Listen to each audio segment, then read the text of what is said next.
IVES ఈరోజు మనం DSC school assistant గణితశాస్త్రము Telugu మరియు సంస్కృత అకాడమీ ఆంధ్రప్రదేశ్ వారిదండి బుక్. దీంట్లో ప్రాక్టీస్ బిట్స్ ఉంటాయి, కంటెంట్ మరియు మెథడాలజీ రెండింటికి సంబంధించి ఉంటాయండి. అంకగణితంలో కొన్ని ప్రాక్టీస్ బిట్స్ చేసుకుంటున్నాం. ఈ రోజుతో అంకగణితం కంప్లీట్ అయిపోతుందండి. సో లాస్ట్ సెక్షన్ వచ్చి 84th బిట్ ఏంటండి, x/y = 8:9, x/z = 6:5 అయితే YZల నిష్పత్తి ఎంత అన్నారు. దీనికోసం మనం ఇది సేమ్ ఇదే మోడల్ చేసాము క్రితము. అలా x/y × z/x వేసుకోవాలి. అప్పుడు 8/9 × 5/6 వస్తుందండి. దాని ప్రకారం చేస్తే మనకి 27:20 వస్తుందండి. నెక్స్ట్, ఒక విద్యార్థికి ఒక పరీక్షలో 122 మార్కులు వచ్చాయి, కానీ పాస్ అవ్వటకు కావాల్సిన 36% కన్నా 13 మార్కులు తగ్గాయి. అయినా ఆ పరీక్ష గరిష్ట మార్కులు ఎంత అన్నది. దీనికి త్రో ఆప్షన్ మెథడ్ అండి. సో ఫస్ట్ 475 తీసుకున్నాం అనుకోండి, దాంట్లో 36% తీస్తే 171, అంటే 36% కన్నా 13 మార్క్స్ తగ్గాయి కాబట్టి -13 చేస్తే 158. మనకు కావాల్సింది 122 రావాలి, కాబట్టి ఇది రాంగ్. నెక్స్ట్ 375 × 36/100 -13 వేస్తే మనకి 122 వస్తుంది, కాబట్టి ఆన్సర్ 375 అండి. నెక్స్ట్, 1 కిలోమీటర్ పరుగు పందెంలో ఏబీలలో ఏబీ కంటే 60 సెకండ్లు ముందుగా గెలిచాడు. ఏసీలలో ఏసీ కంటే 375 మీటర్ల తేడాతో గెలిచాడు. బీసీలలో బీసీ కంటే 30 సెకండ్ల ముందుగా గెలిచిన ఒక్కొక్కరు కిలోమీటర్ దూరాన్ని పరిగెత్తడానికి పట్టు సమయం వరుసగా. ఇది కూడా త్రో ఆప్షన్ అండి. ఫస్ట్ సమ్ చూడండి, ఇక్కడ మనకి మీటర్లు అనేది పక్కన పెట్టేస్తే టైం తీసుకోండి, 60 సెకండ్లు 30 సెకండ్లు అలా చూసుకుంటే ఏబీలలో ఏ వచ్చి మనకి మొత్తం 210 సెకండ్లు, అంటే 2 నిమిషాలు, అంటే 60 + 30 180 సెకండ్లు.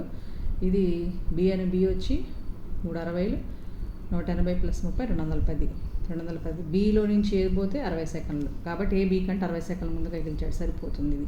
అట్లాగే ఏ సి కంటే, ఏ అంటే ఇప్పుడు మనకి 150 సెకండ్లు వచ్చింది, 150, ఇది ఒక 460, 240 చేస్తే మనకి 210. ఫస్ట్ ఏ వచ్చి మనకి 2 నిమిషాలు, అంటే 120 + 2 నిమిషాలు, బీసీ కంటే కదండి.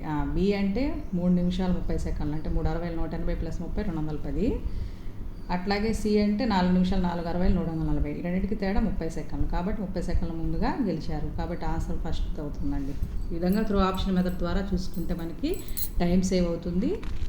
అట్లాగే ఏదన్నా లెంతీ సమ్కి కొంచెం మనకి టైం మిగులుతుందండి చేసుకోవడానికి, కాబట్టి ఎక్కువ శాతం త్రో ఆప్షన్ ప్రకారమే చేసుకుంటా బాగుంటుందండి.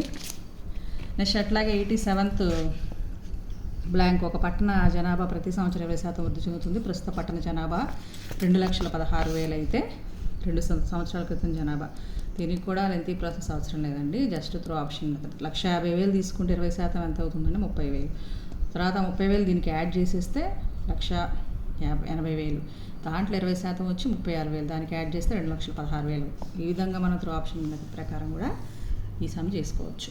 నెక్స్ట్, 88th సమ్, 5:6 యొక్క వర్గాల నిష్పత్తి ఇచ్చారు.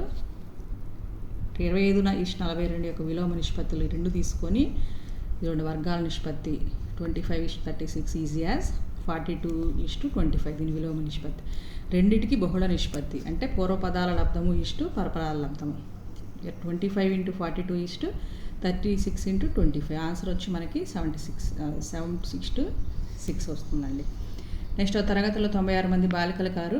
వర్షం వల్ల 12 మంది బాలికలు పాఠశాలకు రాలేదు, అయినా బాలికల హాజరు శాతం. ఇది ఈజీ కదండి, సబ్ట్రాక్షన్ చేసేసి 96లో 12 బై ఎంతమంది మొత్తం బాలికలు 96 మంది, దాంట్లో 100 చేసేస్తే హాజరైన బాలికల శాతం అనేది వస్తుంది. మహాసముద్రం అనే సంఖ్యలో 1 తర్వాత వచ్చే సున్నాల సంఖ్య 52. ఇది ఇంపార్టెంట్ బిట్ అండి, గుర్తుంచుకోవాలి. కొంత సొమ్మును అనిల్ సునీల్ను 4/7 3/3/4 నిష్పత్తిలో పంచుకొనగా సునీల్కి 180 రూపాయలు ఎక్కువ వస్తే అనిల్ వాటా ఎంత అన్నారు. ఫస్ట్ ఈ మిక్స్డ్ ఫ్రాక్షన్స్ని ఇంప్రాపర్లో మార్చేసుకొని, ఇలా ఇంప్రాపర్లో మార్చేసుకున్న తర్వాత కసాక్ గట్టేసేసి ఎల్సిఎం చేస్తే 72:105 వస్తుందండి. తర్వాత ఈ రెండింటికి డిఫరెన్స్ వచ్చి 33x, అది ఇది 187కి ఈక్వల్ చేస్తే x వాల్యూ 17/3 వస్తుందండి. సో ఇకప్పుడు 18/7 × 17/3, 15/4 × 17/3 చేస్తే మనకి 102/7, 51/4. మళ్ళీ ఎల్సిఎం గట్టి చేస్తే అనిల్ వాటా అనేది 408 వస్తుందండి.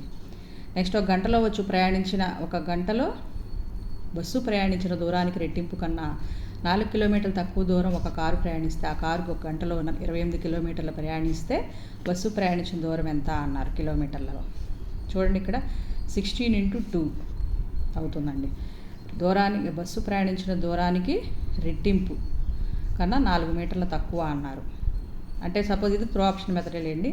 16 × 2 చేస్తే 32, 32లోంచి 4 క్లోజ్ చేస్తే 28. ఇవి ఏ చేసుకున్నా మనకు ఆన్సర్ రాదు, కాబట్టి ఆన్సర్ 4 అవుతుందండి.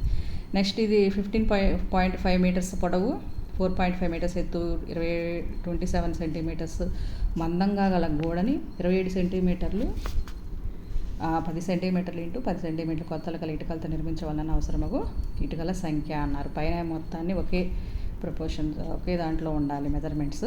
ఇక్కడ మీటర్లని సెంటీమీటర్లో మార్చేసుకొని తర్వాత ఇంటూ వేసేసి బై ఈ కిందవి అన్నీ సెంటీమీటర్లో ఇచ్చారు కాబట్టి నో ప్రాబ్లం. అలా చేస్తే మనకి ఆన్సర్ 16 and 75 వస్తుందండి. సమ్ 10th ఇంపార్టెంట్ అండి. నెక్స్ట్ ఒక 100 మీటర్స్ పరుగు పందెంలో ఆ దూరాన్ని పూర్తి చేయనప్పటికీ ఏ అనేది ఆ దూరాన్ని పూర్తి చేయనప్పటికీ బి 81% పూర్తి చేయగలిగాను. అదేవిధంగా బి ఆ దూరాన్ని పూర్తి చేయనప్పటికీ సి 20% వెనకబడి ఉండేను. అయినచో ఏ ఆ దూరాన్ని పూర్తి చేయనప్పటికీ సి పూర్తి చేసిన దూరం మీటర్లలో అన్నారు. ఫస్ట్ బి అనేది 81% కనుక్కుంటే 81 మీటర్స్. అప్పుడు దాంట్లో 20% తీసేస్తే 64.8 అనేది వస్తుందండి ఈ సమ్ముకు answer. Next 95th sum.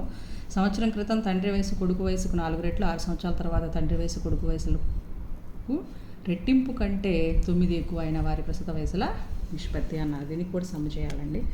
So F-1 సంవత్సరం క్రితం ఫాదర్ -1 4 రెట్లు, సన్కి 4 రెట్లు ఉంటుంది కాబట్టి 4/S-1 చేస్తే F = 4S-1. సెకండ్ ఈక్వేషన్ ఎలా వచ్చిందంటే 6 సంవత్సరాల తర్వాత తండ్రి వయసు కొడుకు వయసుకు రెట్టింపు కన్నా 9 ఎక్కువ, అందుకని F+6 = 2/S+6+9.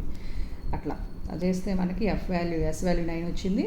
దీన్ని సబ్స్టిట్యూట్ చేసేస్తే Fలో F వాల్యూ 33 వస్తుంది. 33:9 రేషియో వచ్చి 11:3 వస్తుందండి దీనికి ఆన్సర్. నెక్స్ట్ ఒక బాలుడు 680 రూపాయలని 5:3లో వెచ్చించి కొన్ని నోటు పుస్తకాలు పెన్నులు కొంటే ఒక నోటు పుస్తకం ఖరీదు 25 రూపాయలు అయితే అతను ఖరీదు చేసిన నోటు పుస్తకాల సంఖ్య. ఇక్కడ రేషియోలో మనకి టోటల్ రేషియో 8x దేనికి ఈక్వల్ చేయాలి 680కి, ఎక్స్ వాల్యూ అప్పుడు 85 వస్తుంది. సో ఒక నోటు పుస్తకము ఖరీదు ఇచ్చారు 25 రూపాయలని. అట్లాగే 5 × 85, 5 అంటే నోటు పుస్తకాలు ఒక 5:3లో వెచ్చించారు కాబట్టి అప్పుడు 5 × 85, అప్పుడు దానికి ఎన్ని నోటు పుస్తకాలు వస్తాయి అన్నప్పుడు 5 × 85/25 చేస్తే మనకి 17 వస్తాయి అన్నమాట. ఈ విధంగా నెక్స్ట్ ఒక వ్యక్తి తన నడక వేగానికి 2 రెట్ల వేగంతో తన సైకిల్ వేగానికి 3 రెట్ల వేగంతో స్కూటర్ నడపగలడు. అతను కొంత దూరాన్ని నడపడానికి 30 నిమిషాలు తీసుకుంటే అంతే దూరాన్ని స్కూటర్పై వెళ్ళడానికి పట్టు సమయం నిమిషాలు. ఈ సమ్ము కొంచెం చేయండి, కామెంట్లు పెట్టగలరని కోరుతున్నాను. నెక్స్ట్ లాస్ట్ సమ్ వచ్చి ఈ అధ్యాయంలో A:B = 2:5 అయిన 3A + 4B = 4A + 5B విలువ ఎంత అన్నారు. సో 6 + 20 = 8 + 25, దీనికి ఆ వాల్యూ సబ్స్టిట్యూట్ చేసేసి చేయడమేనండి. సో 26:33 వస్తుందండి. Thank you.